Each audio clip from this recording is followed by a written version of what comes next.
আসসালামু আলাইকুম। আমন্ত্রণ চ্যানেল সংবাদে, সঙ্গে আছি হৃদয় হোসেন। সংবাদের শুরুতে জানিয়ে দিচ্ছি ফ্রেশ আটা ময়দা সুজি। সংবাদ শিরোনাম। ওসমান হাদির উপর হামলাকারীদের ধরিয়ে দিতে 50 লাখ টাকা পুরস্কার ঘোষণা। হামলার ঘটনায় একজন শনাক্ত। ধরে দিতে পারে তার জন্য সরকার 50 লক্ষ টাকা পুরস্কার ঘোষণা করেছে। হাদির সর্বোত্তম চিকিৎসা নিশ্চিতে ব্যবস্থা নেওয়া হচ্ছে জানিয়েছেন প্রধান উপদেষ্টা। এ হামলা জুলাই অভ্যুত্থান নস্যাতের ষড়যন্ত্রের অংশ মন্তব্য। এবং যে কোনো মূল্যে নির্বাচন হতে হবে বললেন তারেক রহমান। দেশের বিরুদ্ধে ষড়যন্ত্র থামাতে গণতন্ত্র প্রতিষ্ঠার তাগিদ। ভূমিকম্প সহনীয় মোস্ট ডিউরেবল দেশের প্রথম থার্মেক্স রড সালাম স্টিল। সালাম স্টিল বোঝে ডিউরেবিলিটি। সালাম স্টিল মোস্ট ডিউরেবল স্টিল। সংবাদ শিরোনামগুলো জানাচ্ছিলাম। এখনকার সংবাদ আয়োজন একই সঙ্গে চ্যানেল ইউটিউব চ্যানেল এবং চ্যানেল ওটিটি প্ল্যাটফর্ম স্ক্রিনে লাইভ স্ট্রিম হচ্ছে। ইনকিলাব মঞ্চের আহ্বায়ক ও আসন্ন জাতীয় সংসদ নির্বাচনে ঢাকা ৮ আসনের সম্ভাব্য স্বতন্ত্র প্রার্থী শরীফ ওসমান হাদির উপর হামলাকারীদের ধরিয়ে দিতে পারলে 50 লাখ টাকা পুরস্কারের ঘোষণা দিয়েছে সরকার। স্বরাষ্ট্র উপদেষ্টা বলেছেন, জুলাই যোদ্ধাদের নিরাপত্তা জোরদার করা হচ্ছে। তিনি জানান, লুট হওয়া অস্ত্র উদ্ধারে অপারেশন ডেভিল হান্ট ফেজ 2 শিগগিরই শুরু হচ্ছে। স্বরাষ্ট্র উপদেষ্টা বলেছেন, তারেক রহমানের নিরাপত্তা নিয়ে শঙ্কা দেখছে না সরকার। তাফিমুল ইসলামের রিপোর্ট। ইনকিলাব মঞ্চের আহ্বায়ক শরীফ ওসমান হাদির উপর হামলার ঘটনায় তোলপাড় সারা দেশ। এ নিয়ে সচিবালয়ে জরুরি সভায় বসে আইনশৃঙ্খলা সংক্রান্ত কোর কমিটি। সভা শেষে ব্রিফিংয়ে স্বরাষ্ট্র উপদেষ্টা অবসরপ্রাপ্ত লেফটেন্যান্ট জেনারেল মোহাম্মদ জাহাঙ্গীর আলম চৌধুরী বলেন, হাদির উপর হামলাকে নির্বাচন বানচালের অপচেষ্টা বলে মনে করে সরকার। জাতীয় সংসদ নির্বাচনকে বাধাগ্রস্ত বা বানচাল করার যে কোনো ধরনের অপচেষ্টা অন্তর্বর্তী সরকার কঠোর হস্তে দমন করবে। ওসমান হাদি গুলিবিদ্ধর সাথে যারা জড়িত তাকে যদি কেউ ধরে দিতে পারে তার জন্য সরকার 50 লক্ষ টাকা পুরস্কার ঘোষণা করেছে। লুট হওয়া অস্ত্র উদ্ধারে অপারেশন ডেভিল হান্ট ফেজ 2 শুরু হচ্ছে জানিয়ে স্বরাষ্ট্র উপদেষ্টা বলেন, জুলাই যোদ্ধাদের নিরাপত্তায় সরকার বদ্ধপরিকর। বর্তমান অন্তর্বর্তী সরকার জুলাই গণ অভ্যুত্থানে সম্মুখ সারির যোদ্ধাদের নিরাপত্তা নিশ্চিতে বদ্ধপরিকর। সরকারের পক্ষ থেকে তাদের জন্য বিশেষ নিরাপত্তার ব্যবস্থা গ্রহণ করা হচ্ছে। লুট হওয়া ও অবৈধ অস্ত্র উদ্ধারে আইন শৃঙ্খলা বাহিনীর অভিযান চলমান রয়েছে। এটিকে আরও জোরদার ও বেগবান করার জন্য ফ্যাসিস্ট টেররিস্টদের দমনের উদ্দেশ্যে committee operation devil hunt phase 2 অবিলম্বে চালু করার সিদ্ধান্ত গ্রহণ করা হয়েছে। 25শে ডিসেম্বর দেশে ফেরার পর তারেক রহমানের নিরাপত্তা ঝুঁকির প্রসঙ্গেও প্রশ্ন ছিল উপদেষ্টার কাছে। তার নিরাপত্তার ব্যাপারে কোনো শঙ্কা নাই। তার নিরাপত্তার ব্যাপারে যত ধরনের প্রস্তুতি নেওয়ার আমরা নিব এবং তার নিরাপত্তা আমরা দিব। নির্বাচনে প্রার্থীরা চাইলে সরকার ব্যক্তিগত অস্ত্রের লাইসেন্স দেবে বলেও জানান স্বরাষ্ট্র উপদেষ্টা। এবং তারাও যদি হাতিয়ার চায় তাদেরও। তাফহিমুল ইসলাম, চ্যানেল আই, ঢাকা। ইনকিলাব মঞ্চের মুখপাত্র ও ঢাকা ৮ আসনের সম্ভাব্য স্বতন্ত্র প্রার্থী শরীফ ওসমান হাদিকে গুলির ঘটনায় একজনকে শনাক্ত করেছে পুলিশ। দুপুরে রাজারবাগ পুলিশ লাইন্সে এক অনুষ্ঠান শেষে ডিএমপি কমিশনার শেখ মোহাম্মদ সাজ্জাদ আলী বলেছেন, অভিযুক্তদের শিগগিরই গ্রেফতার করা হবে। আমরার মোটিভ ও কারা জড়িত সে বিষয়ে তদন্ত চলছে। আসন্ন জাতীয় সংসদ নির্বাচনে প্রার্থীদের নিরাপত্তা জোরদারে ব্যবস্থা নেওয়া হচ্ছে বলেও জানান তিনি। প্রধান উপদেষ্টা প্রফেসর মোহাম্মদ ইউনূস জানিয়েছেন, গুরুতর আহত শরীফ ওসমান হাদির সর্বোত্তম চিকিৎসা নিশ্চিতে সরকারের পক্ষ থেকে ব্যবস্থা নেওয়া হচ্ছে। দেশের বর্তমান পরিস্থিতি নিয়ে প্রধান উপদেষ্টার সাথে জরুরি বৈঠক করে বিএনপি, জামায়াত ও এনসিপি নেতারা বলেছেন, হাদির উপর হামলা জুলাই অভ্যুত্থান নস্যাৎ করার ষড়যন্ত্রের অংশ।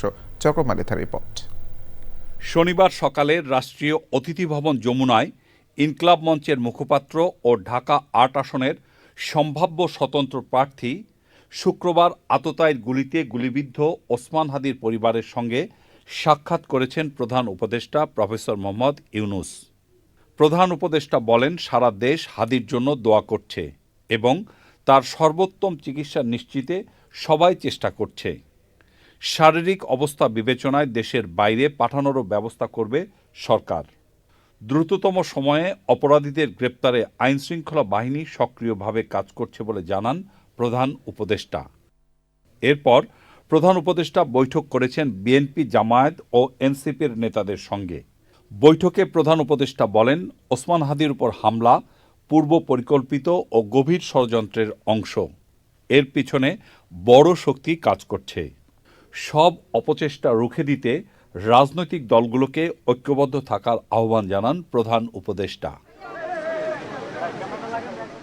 বৈঠক শেষে বেরিয়ে সাংবাদিকদের সাথে কথা বলেন নেতারা।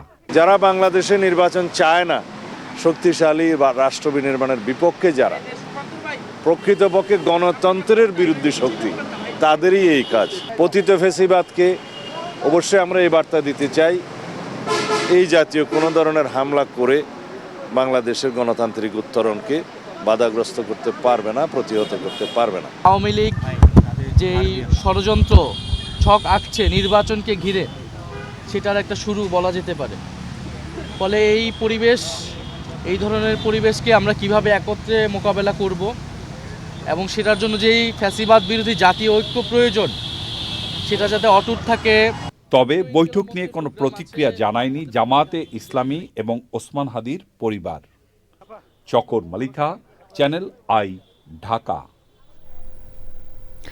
যে কোনো মূল্যে নির্বাচন হতে হবে উল্লেখ করে বিএনপির ভারপ্রাপ্ত চেয়ারম্যান তারেক রহমান বলেছেন, গণতন্ত্রের পথে উত্তরণে ষড়যন্ত্র থেমে নেই। রাজধানীতে বিএনপির দেশ গড়ার পরিকল্পনা শীর্ষ কর্মশালায় তিনি বলেছেন, কেবল গণতন্ত্র প্রতিষ্ঠিত হলেই দেশের বিরুদ্ধে ষড়যন্ত্র থামানো যাবে। ঐক্যবদ্ধ না হলে দেশ ধ্বংস হয়ে যাবে বলেও সতর্ক করেছেন তিনি। আক্তার হোসেনের রিপোর্ট। রাজধানীর খামারবাড়িতে কৃষিবিদ ইনস্টিটিউশন মিলনায়তনে বিএনপির দেশ গড়ার পরিকল্পনার শীর্ষক কর্মসূচির শেষ দিনে সমাপনী অধিবেশনে দিক নির্দেশনামূলক বক্তব্য দেন দলের ভারপ্রাপ্ত চেয়ারম্যান তারেক রহমান। এই পরিকল্পনাকে আমরা তখনই তিনি বলেন, ব্যক্তির চেয়ে দল বড়, তাই নির্বাচনে ব্যক্তিগত প্রত্যাশার ঊর্ধ্বে উঠে দলের পাশে দাঁড়াতে হবে। যেই ষড়যন্ত্রগুলো চলছে, বিভিন্ন সূত্র খবর বলছে এই ষড়যন্ত্র এখনই থেমে থাকবে না, এটা আরো খারাপ রূপ হতে পারে। কিন্তু আমাদের ভয় পেলে চলবে না, আমাদেরকে আতঙ্কগ্রস্ত হলে চলবে না, আমাদেরকে মানুষকে সাহস দিতে হবে, আমাদেরকে নিজেদেরকে ঐক্যবদ্ধ হতে হবে, আমাদেরকে মানুষকে, দেশের সাধারণ মানুষ, গণতান্ত্রিকামী মানুষকে আমাদের ঐক্যবদ্ধ করতে হবে। আমরা যত ঐক্যবদ্ধ হব, আমরা যত সামনে এগিয়ে আসব, আমরা যত পরিস্থিতি তৈরি করব, যে কোনো মূল্যে নির্বাচন হতে হবে। এই পরিস্থিতি যত আমরা তৈরি করব, ষড়যন্ত্রকারীরা তত পিছু হটতে বাধ্য হবে। সামনে আরো কঠিন সময় আসছে উল্লেখ করে ঐক্যবদ্ধ থাকতে নেতাকর্মীদের প্রতি আহ্বান জানান তারেক রহমান। এই যুদ্ধে আমাদেরকে জিততে হবে এবং এই যুদ্ধে জেতার সবচেয়ে বড় সহযোগীকে বাংলাদেশের জনগণ। বাংলাদেশের জনগণকে সাথে নিয়ে এই যুদ্ধে আমাদেরকে জিততে হবে, এর কোনো বিকল্প নেই। তাহলে অবশ্যই জনগণের কাছে যেতে হবে, জনগণকে আমাদের ভালো মন্দ সবকিছু বোঝাতে হবে, জনগণকে বলতে হবে, এই সারাদিনের কথাগুলো তাদের সামনে তুলে ধরতে হবে। তারেক রহমান বলেন, আগামীর বাংলাদেশ গড়তে কেবল বিএনপির কাছেই অতীত অভিজ্ঞতা ও পরিকল্পনা রয়েছে, তাই নেতাকর্মীদের ঘরে বসে না থেকে জনগণের কাছে যাওয়ার আহ্বান জানান তারেক রহমান। Akhtar Hossain, Channel I, Dhaka. সংবাদের এই পর্যায়ে বিরতি নিচ্ছি, আর বিরতির পর জানিয়ে ফিরছি। যুদ্ধবিরতি চুক্তি লঙ্ঘন করে দক্ষিণ লেবাননে আবারও ইসরায়েলের হামলা। নভেম্বরে চুক্তি কার্যকরের পর থেকে অন্তত 127 জন নিহত। বিরতির পর আবারও আমন্ত্রণ চ্যানেল সংবাদে।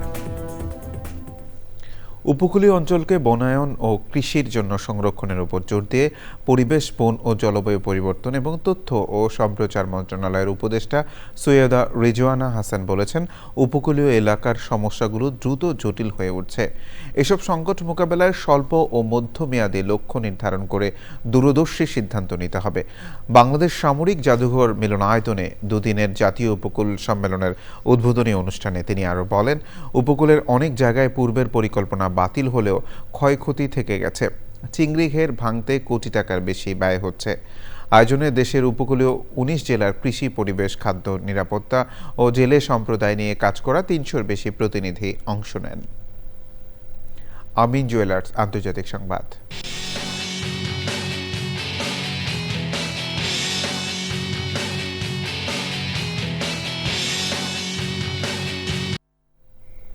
ইসরায়েলি সেনাবাহিনী যুদ্ধবিরতি চুক্তি লঙ্ঘন করে দক্ষিণ লেবাননের বিভিন্ন এলাকায় আবারও হামলা চালিয়েছে।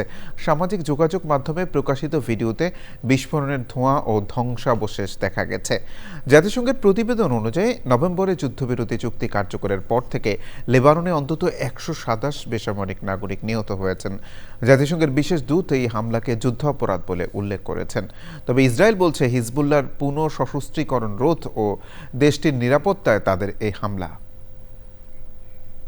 সংবাদে আবারও বিরতি নিচ্ছি, আর বিরতির পর জানিয়ে ফিরছি। বিরতির পর আবার আমন্ত্রণ চ্যানেল সংবাদে। রাজধানীর গ্রিন স্পাউটস স্কুলের আয়োজনে শিশু শিক্ষার্থীদের গ্র্যাজুয়েশন অনুষ্ঠিত হয়েছে। স্কুলের প্রিন্সিপালের সভাপতিত্বে এই আয়োজনে প্রধান অতিথি এবং বিশেষ অতিথিদের পাশাপাশি পরিচালনা পরিষদের চেয়ারম্যান, পরিচালক এবং অভিভাবকরা আলোচনা করেন। আলোচনার পাশাপাশি ছিল শিক্ষার্থীদের মনোমুগ্ধকর পরিবেশনা, সনদ বিতরণ সহ নানা আনুষ্ঠানিকতায় প্রাণবন্ত হয়ে ওঠে অনুষ্ঠান।